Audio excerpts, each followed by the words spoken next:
My headline, tripled maternity benefits, lower hospital bills. Maganda pakinggan, pero hindi headline ng batas. At lalong hindi headline ang resibo.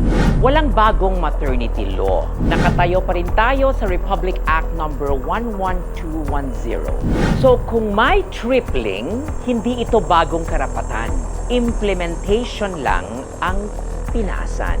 Yung pagbabaraw ng hospital bills, nakaangkla yan sa Republic Act number 11223. Ipinasa noong panahon ni President Rodrigo Duterte, kung saan lahat ng Pilipino ay automatic na covered ng PhilHealth. Maganda ang pundasyon, walang duda. Pero ito ang hindi kasama sa headline. Magkano na ang singil ng ospital ngayon?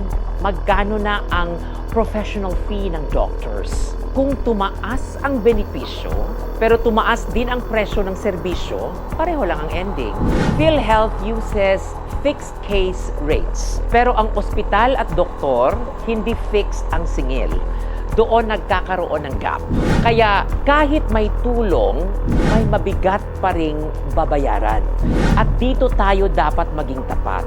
Sa mga buntis, sa mga pamilyang naghahanda, maghanda pa rin kayo. Financially at physically. Labor is not just a medical event. It is a financial risk.